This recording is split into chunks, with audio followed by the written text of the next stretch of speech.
Greetings, fellow classic TV fans. Do you know that one of the first TV shows to be filmed in Hollywood was I Love Lucy? The show ran from 1951 to 1957, utilizing Jackie Gleason's 3-camera shoot technique. It was a remake of Lucy's radio show, My Favorite Husband. When they brought it to TV, Lucy was able to suggest that they use her real-life husband, Desi Arnaz. And Desi turned out to be quite the TV innovator as well. He created the art of the rerun. But the initial reason for doing it was because Lucy was pregnant and he wanted to give her some rest. And the CBS censors wouldn't let Lucy say pregnant on the show. Instead, she had to say expecting. It's also said the budget was pretty low for guest stars, so how did they get the likes of William Holden, John Wayne, Bob Hope, Orson Welles, and even Harpo Marx? Answer is apparently they all loved the show and were very good friends with the power couple. And the fact remains that after 60 years, many fans still love Lucy.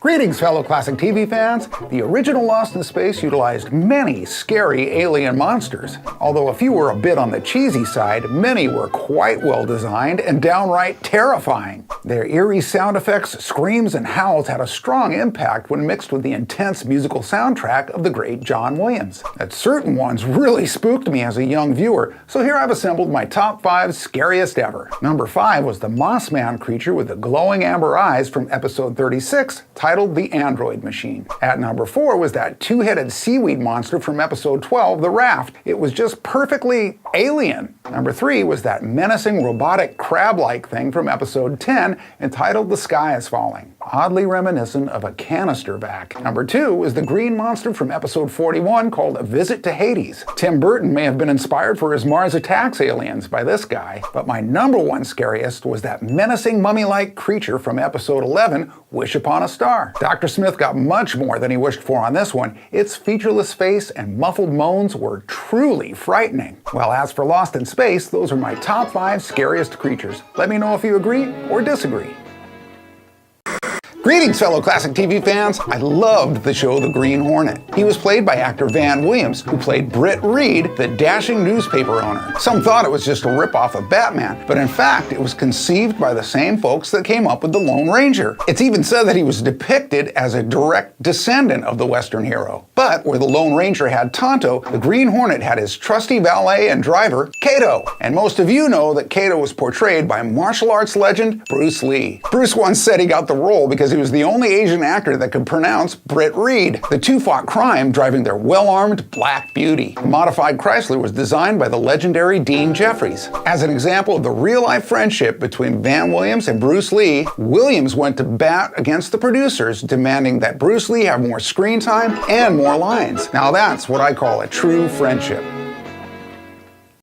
Greetings, fellow classic TV fans. Do you know how Petticoat Junction got its title? Well, the show's name came from how the 3 beautiful sisters would supposedly skinny dip in the train station's water tower, leaving their petticoats draped over the side. During the show's run, these 3 sisters were actually played by 6 different actresses. Pat Waddell had the part of Bobby Joe from 1963 to 65. Then, Laurie Sanders took over the role from 65 to 70. There were 3, that's right, 3 who played the part of Billy Joe, beginning with Janine Riley from 1963 to 65, then Gunilla Hutton from 65 to 66, and finally Meredith McRae from 1966 to 70. The one and only Betty Joe was played by Linda Kay. Kay was actually her middle name, as it was Linda Kay Henning, the daughter of the show's creators, Paul and Ruth Henning. A fun factoid about Linda is that she voiced Jethrine Bodine, Jethro's twin sister, on her father's very first rural comedy mega hit, The Beverly Hillbillies. Looking back, all 6 Bradley sisters continued on in the industry,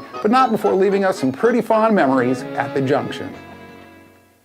Greetings, fellow classic TV fans. Voyage to the Bottom of the Sea was one of my all-time favorite sci-fi TV shows. The show was spun off from the 1961 feature film starring Walter Pidgeon. It was created by Irwin Allen, also known as the Master of Disaster. Actor David Hedison originally turned down the role of Lee Crane until he found out his co-star was Richard Basehart. Voyage won 4 Emmys for cinematography and editing. But the props on the show were famous too. They appeared in Lost in Space, Time Tunnel, Land of the Giants, and Batman. And do you remember one of the show's actors, Del Monroe? Well, Del played one of my favorite characters on the show, and apparently he was a favorite of Irwin Allen. Why? Because he was the only actor to appear in both the movie and the TV show. In the movie, he was Kowalski. On the TV show, he was Kowalski.